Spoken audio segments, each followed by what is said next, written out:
Bonjour tout le monde et bienvenue dans Mes Lectures, l'émission qui parle de mes lectures, manga, BD ou comics avec toujours un tout petit peu de spoil. Comme d'habitude, si vous voulez mon avis sur un titre en particulier ou esquiver le spoil d'un titre en particulier, je vous renvoie à la barre YouTube ou en description où il y a le chapitrage de tous les titres dont on va parler aujourd'hui. Tant que j'y suis, en description, il y a un lien vers tous mes réseaux, Twitter, Instagram, TikTok, etc. etc. Tant que j'y suis aussi, en début de semaine, j'ai fait une vidéo sur Akane Banashi, un manga sur le Rakugo. Donc si vous ne l'avez pas encore vu, normalement, il y a un petit peu qui va apparaître ici ou ici pour vous renvoyer sur la vidéo. Allez voir, c'est personnellement pour moi l'un des meilleurs, si ce n'est le meilleur shonen que j'ai lu cette année. Voilà, cette introduction est un petit peu longue, on va commencer maintenant. On va commencer par ceci, ma tablette et les mangas numériques. Parce que j'ai un petit problème avec ma tablette et les mangas numériques. Je m'explique. Pour préparer les vidéos mes lectures, ce que je fais habituellement, c'est que j'achète des mangas, et je les mets sur un meuble qui me sert de repose-bouquin. Je fais ma pile de mangas à lire, je prends un manga, je le lis et je le mets sur une autre pile, qui sera la pile de mes futures vidéos, mes lectures. Le problème, c'est que les mangas en numérique, je les mets pas sur la pile à lire. Donc des fois, je les oublie. Et je me retrouve avec 5-6 mangas à lire qui sont sur tablette et que je me suis dit, merde, je les ai lus, mais je les ai pas mis sur la pile de présentation, ce qui fait que je les oublie. Et je me retrouve avec, genre Blue Lock, j'ai lu le tome, j'en ai pas parlé. Et d'autres mangas comme ça. Donc on va faire un petit... on va revenir vite fait sur les différents mangas numériques que j'ai lus. Donc ça, j'oublie pas. On va commencer avec Blue Box tome 4. Alors j'avais trouvé les premiers tomes prévisibles. Voilà, c'est pas mauvais. Mais c'est vrai qu'il y avait jamais ce petit côté « Oh, je suis choqué, oh, c'est surprenant », non, c'est convenu. À chaque fois, ce que je lisais, c'était convenu. C'est pas un défaut d'être convenu. Et je trouve que plus ça va, plus ça monte en puissance. Alors, ça fait 2-3 semaines que j'ai lu le bouquin, donc j'ai plus tout souvenir de ce qu'il y a dedans, mais notamment, voilà, le fait qu'il commence à y avoir un triangle amoureux qui était déjà un petit peu visible, mais qui se dessine un peu plus entre le héros, la fille qui fait du basket, donc en couverture, et sa copine qui fait de la gym, où la fille qui fait de la gym est un peu amoureux du héros, et le héros il se dit « Eh mais en fait elle est pas mal elle aussi !» Et il se dit « Ah mais je vis sous son toit et j'ai des pulsions un petit peu pas bonnes, et il est tiraillé. » Je trouve ça génial, le fait que même elle est un petit peu ambivalente sur le fait qu'elle le kiffe, mais elle fait croire qu'elle a un petit... Enfin, elle fait croire. Dans sa manière de parler, on a l'impression qu'elle a quelqu'un d'autre, mais en fait elle a personne. Et le héros, il est un peu jaloux, il se dit, peut-être que j'ai pas mes chances, finalement ça sert à rien, peut-être que je vais prendre le plan de secours. Et elle qui est en train de se dire, putain, ils vont tellement bien ensemble, mais j'ai tellement envie de le sortir avec le héros, ça fait chier. C'est génial. Franchement, plus ça va, et plus je kiffe Blue Box. C'est vraiment du très très très bon. J'ai juste un petit reproche par rapport à l'aspect sportif qui passe de plus en plus au second plan. Alors que j'aimais bien dans le tome 1, il y avait un certain équilibre, et là je trouve que l'équilibre passe plus sur le côté romance que le côté sport. Après, moi j'aime bien ce qui se passe au niveau romance, mais si on pouvait avoir un petit arc tournoi dans pas longtemps, juste pour remettre le pied à l'étrier sur le côté sportif, ça serait vraiment génial. Ensuite, on parle de Showa Shoten. Alors, typiquement, la semaine dernière, j'ai parlé de 2 mangas de Kana. J'aurais dû parler de Showa Shoten. J'en parle que maintenant. Et pareil, ça fait 3 semaines que je l'ai lu, mais j'ai oublié. J'ai beaucoup plus aimé ce tome-là. Alors, j'ai toujours pas rigolé. Il n'y a pas de blague qui m'a fait rire, mais les gens ont dit oui, mais tu sais, c'est pas vraiment du stand-up, c'est du... Alors, j'ai plus le terme exact japonais. Je l'avais compris. Mais même si c'est censé être un truc très spécifique, c'est censé être drôle, c'est censé un minimum rigoler. Genre, typiquement, Akane Banashi, qui est sur le Rakugo, donc du stand-up assis pour faire simple. Alors, j'ai pas forcément rigolé, mais j'ai lu d'autres mangas sur le Rakugo qui utilisaient des histoires qui vont dans Akane Banashi, qui m'ont fait rire.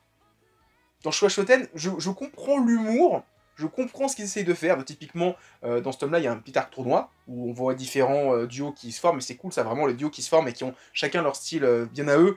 Et typiquement, le duo tonnerre, etc., j'ai plus le nom exact, excusez-moi, qui joue vraiment sur le fait de balancer la sauce à fond la caisse, là où nos héros vont procéder étape par étape pour créer un gimmick de redondance, typiquement avec le mec qui veut donner à manger à un animal, et à chaque fois l'animal lui mord la main, etc., jusqu'à que, au bout de la 3e, 4e, 5e fois, ça commence à faire rire les gens, et à ce moment-là, on crée un décalage en brisant ce cycle-là. Je trouve ça vraiment très cool, mais j'ai pas rigolé. C'est ça qui est un peu dommage, c'est que tu dis, ouais, je vois où vous voulez en venir, mais c'est pas drôle.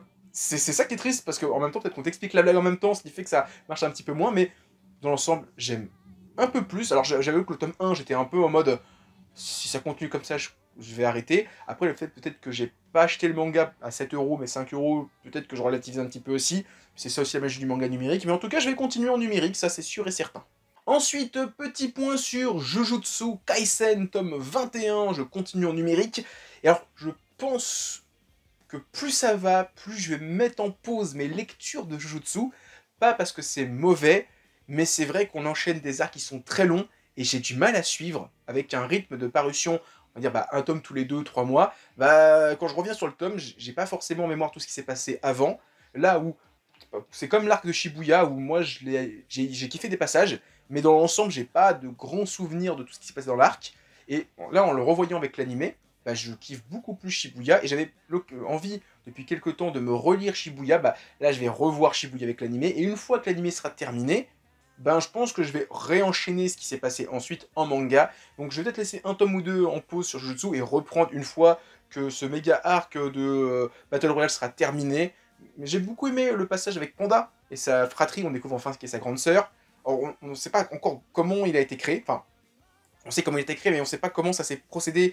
Le gorille, le triceratops et le panda, comment ça a été fait. Ou alors j'ai mal compris les choses. Le combat entre elle et le senpai de tout le monde, là, le terminal de l'école de Tokyo, qui a un pouvoir de pachinko très bizarre. Et j'ai un pote qui lit en scan qui me dit, en scan c'était ingérable parce qu'on comprenait rien. Là je pense que tu vas mieux comprendre. Je dis, j'ai compris les grandes lignes de son pouvoir, mais c'est quand même très très bizarre.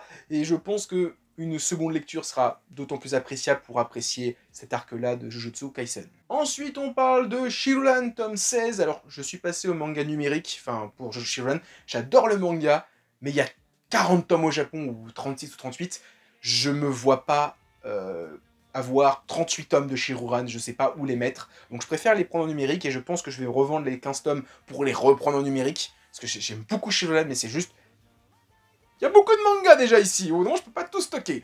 Voilà, et j'ai envie de pouvoir toujours avoir à disposition le manga quand je veux. Alors, je pourrais lire en scan, hein, il est égal, mais c'est pas comme ça que je veux les lire. Je veux à tout moment, je télécharge le chapitre et je peux le relire quand je veux. Avec les Kindle, je peux le faire. Voilà, maintenant, Shirulan, c'est ce que je pensais depuis le tome 15. Je trouve que cette seconde saga, là, après l'ellipse, on voit le Shisengumi tel qu'il est, je suis moins dedans. Ah, vraiment, je suis moins dedans, là. Je laisse encore 2 3 tomes pour voir ce que ça va donner, mais je sais pas, là, ça marche un petit peu moins bien, là. Je suis moins dans Shiroran, donc je vais pas dire grand-chose dessus. Mais en tout cas, c'est toujours aussi bien dessiné. L'histoire est cool, mais je sais pas, il manque un truc. Peut-être qu'on aurait peut-être dû revenir un petit peu dans le présent, enfin, au futur pour eux, pour se remettre un petit peu dans le contexte avant de revenir. Et ouais, là, j'accroche moins. Je sais pas. Je sais pas, dites-moi en commentaire si vous aussi vous accrochez moins. Moi, depuis qu'ils ont battu Serizawa, il manque un truc. Je sais pas, il manque un truc pour Shiroran. Je sais pas dire quoi. On parle maintenant de Tengen Hero War. J'avais adoré le tome 1. Le tome 2, je l'ai pris en numérique parce que je vais continuer la série en numérique et peut-être même me racheter le tome 1 en numérique et avoir toujours le tome 1 en physique aussi en parallèle. C'est toujours aussi bien. Alors pour ceux qui connaissent pas, qui ont raté ma vidéo, vous voyez Valalian the Black Iron, et c'est le même manga, mais en mieux. Voilà, c'est un peu méchant pour Valalian, que j'aime beaucoup, mais Tengen Iroha, c'est le même procédé, c'est comme Drifters, on ramène tous les plus grands héros de l'histoire, les plus grands généraux, les plus grands combattants, les plus grands soldats, etc. Et ça se fout sur la gueule. Là, typiquement, on va suivre surtout le camp de Oda Nobunaga, il est avec Isami Kondo, donc le big boss du Shisengumi, et dans ce tome-là, ils vont faire la guerre à... Alors j'ai plus son nom, excusez-moi. C'est le héros de Palepikomai, c'est l'un des plus grands stratèges de l'histoire des 3 royaumes en Chine. Et donc il est dans son armée, il a Musashi et Spartacus. Donc ils vont se foutre sur la gueule par armée interposée.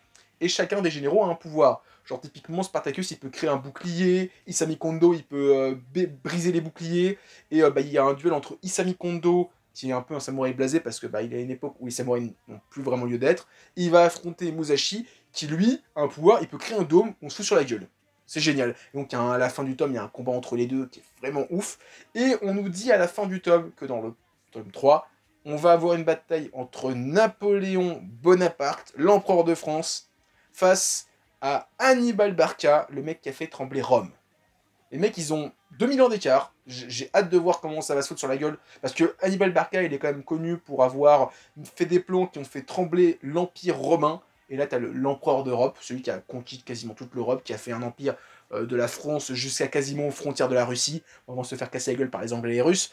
Mais j'ai hâte de voir la suite. En tout cas, Tengen Hero War, c'est toujours aussi bien.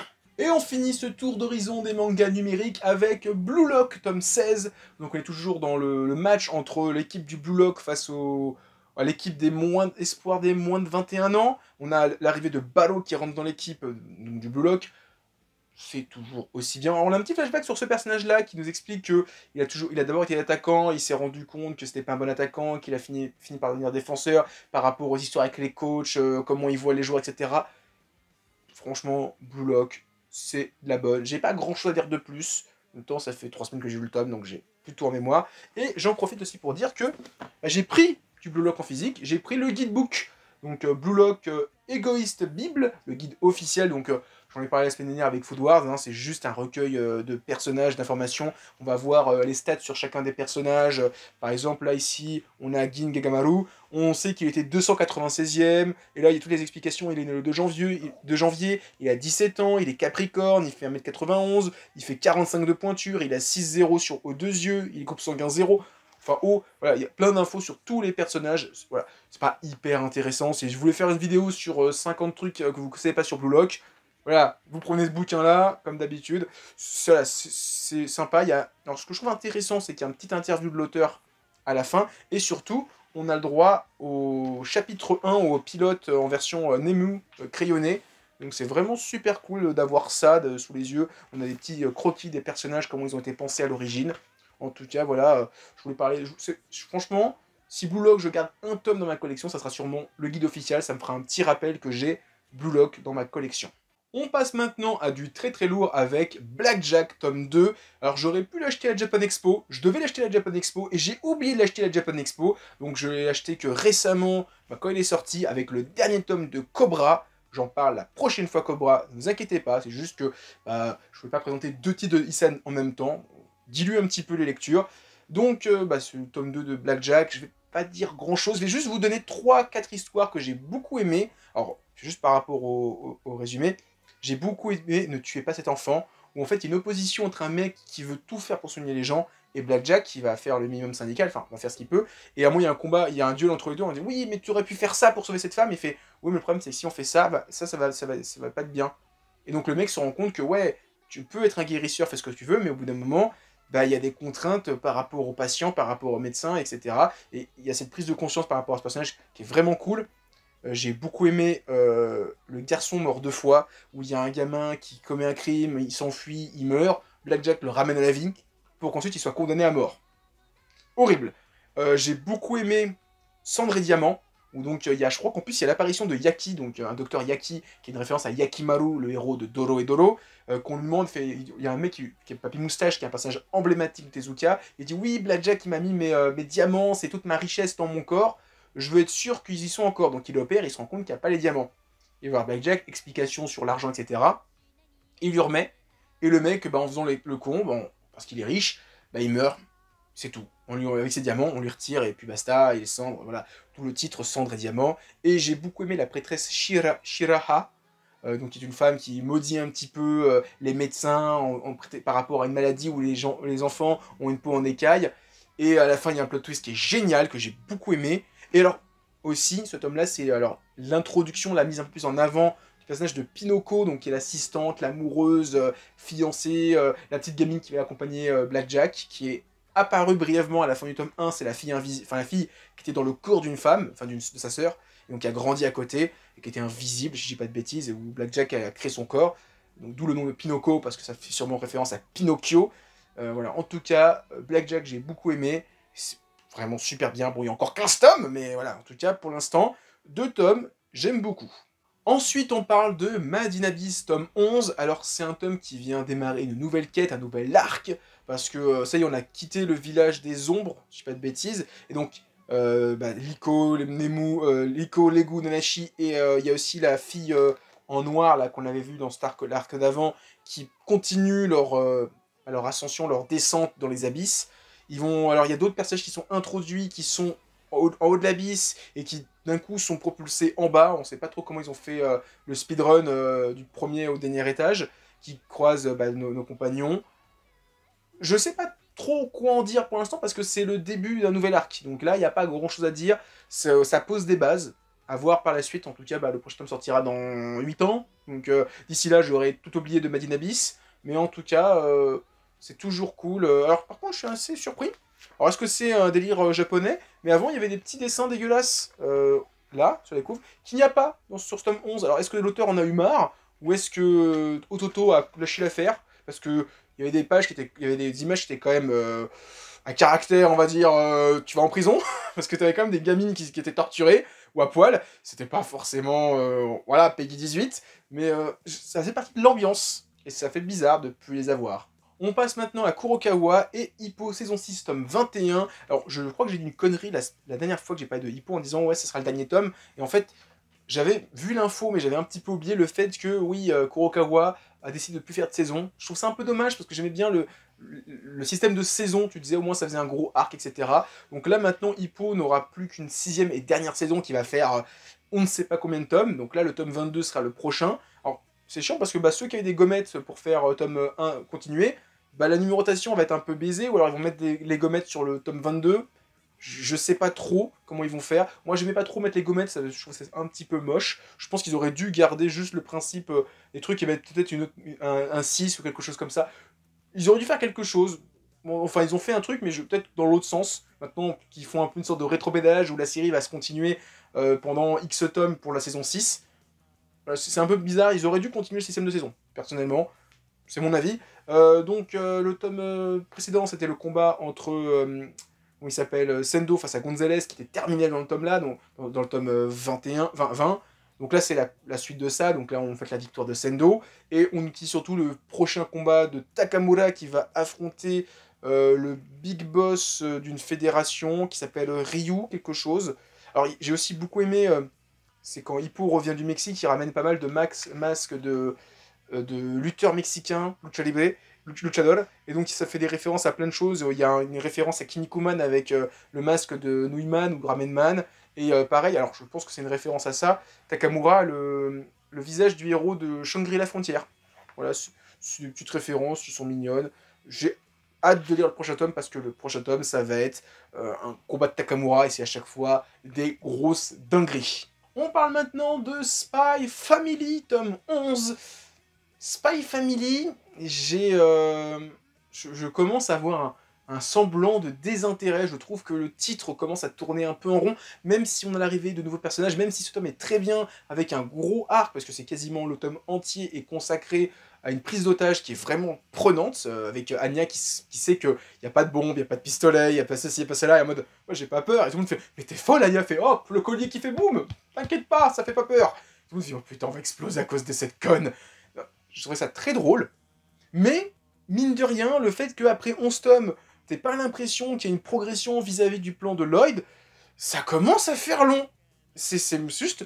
Alors même si des fois on nous dit « ouais mais regarde quand même, elle s'est rapprochée de Damien, ouais mais la mère assez... » Ouais, il y a eu des rapprochements, mais à aucun moment, le plan de Lloyd, il a avancé d'un iota. Et c'est ça qui me fait un peu chier, où je commence à avoir une petite lassitude par rapport au titre, c'est de pas avoir juste l'impression que ça avance. Soit il y aurait eu au tome 10...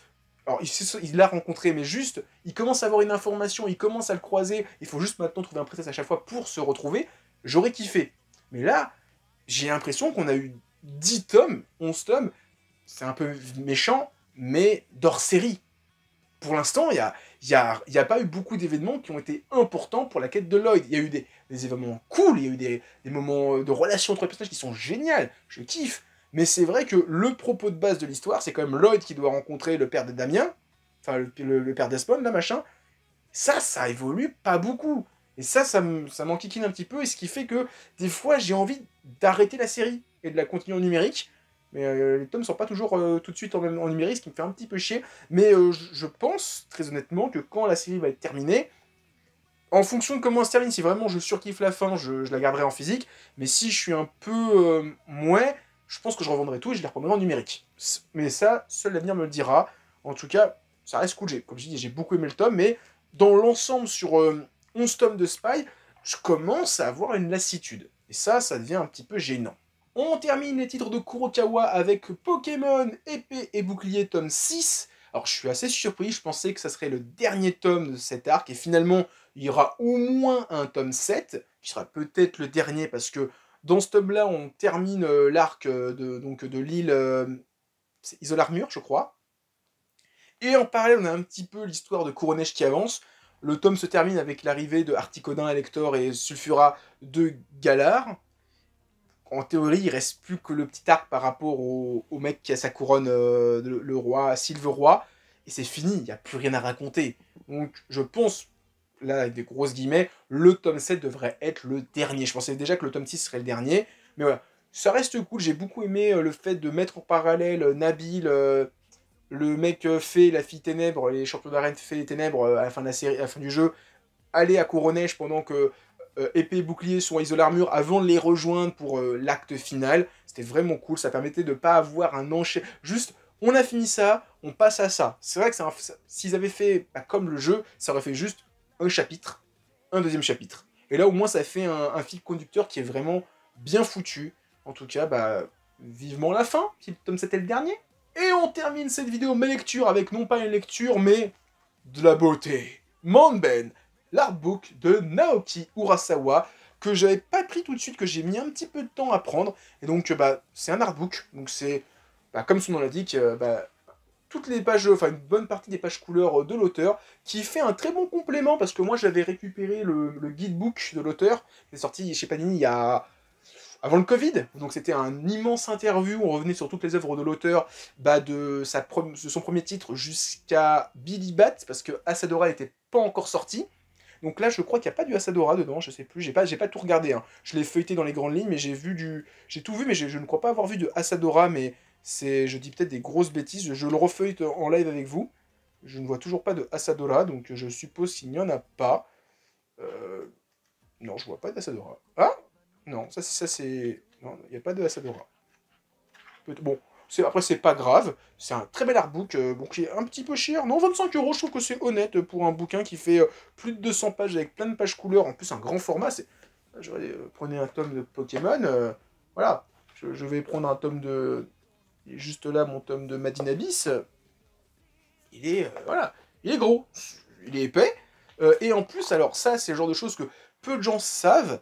Enfin, vous savez en ayant le bouquin, mais en fait, on a les débuts d'œuvre de l'auteur, avec ses premiers crayonnés, son premier chapitre qu'il a fait, qu'il devait avoir 10 ans. Et en fait, quand il était venu, avant le Covid, il y avait une exposition de Naoki Urasawa à Angoulême, qui avait été ensuite déplacé à Paris, j'avais vu, et il y avait un stand, sous vitre, où on voyait les carnets de dessin de l'auteur, on voyait ses dessins, et on voyait vraiment que c'était un gros fan de Tezuka et de Kochikame, non, Kyojin no Oshi, c'est celui sur le baseball, et parce qu'on voyait vraiment que dans le dessin qu'il essayait de reproduire, c'était clairement le baseball de Kyojin no Oshi, si je dis pas de bêtises, et il y avait du Tezuka, c'est pour ça qu'après il a fait Pluto, etc., qui sort à la fin du mois en animé sur Netflix. Allez voir plutôt, lisez le manga qui est génial. Ça sera 8 épisodes de 50 minutes, donc globalement, un épisode sera un tome, ça va être incroyable. Mais voilà, vraiment, l'artbook, pièce pétresse, vraiment, j'ai moi qui ai quasiment tout ce qu'a Naoki Urasawa dans ma collection, que ce soit manga, alors j'ai peut-être pas son Pineapple Army, mais en même temps, il n'y a eu qu'un tome en France, la série c'est pas terminé. Voilà, ça, c'est vraiment super bien, j'adore les artbooks, j'en ai pas beaucoup, mais à chaque fois, je surkiffe et je me dis, il m'en faut plus. Et voilà, vraiment, ça fait plaisir de pouvoir admirer même des illustrations inédites de l'auteur que j'avais jamais vues.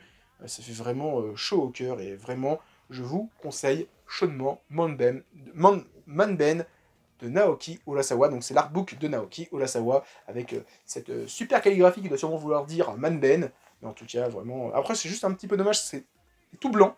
Donc j'ai peur qu'avec le temps, les traces de doigts soient visibles, qu'ils jaunissent un petit peu. Mais bon, ça c'est pas la faute de Panini, c'est la faute de l'éditeur japonais qui a sûrement dû faire un bouquin comme ça au Japon. Mais en tout cas, voilà vraiment un artbook de toute beauté. Donc voilà, c'était ma vidéo, mes lectures. J'espère que vous l'avez apprécié. Si c'est le cas, pouce bleu, commentaire, partagez. Hein, vous connaissez la rengaine. En description, un lien vers tous mes réseaux. Et sur ce, moi je vous dis à plus. Continuez à lire des mangas. Allez, ciao tout le monde!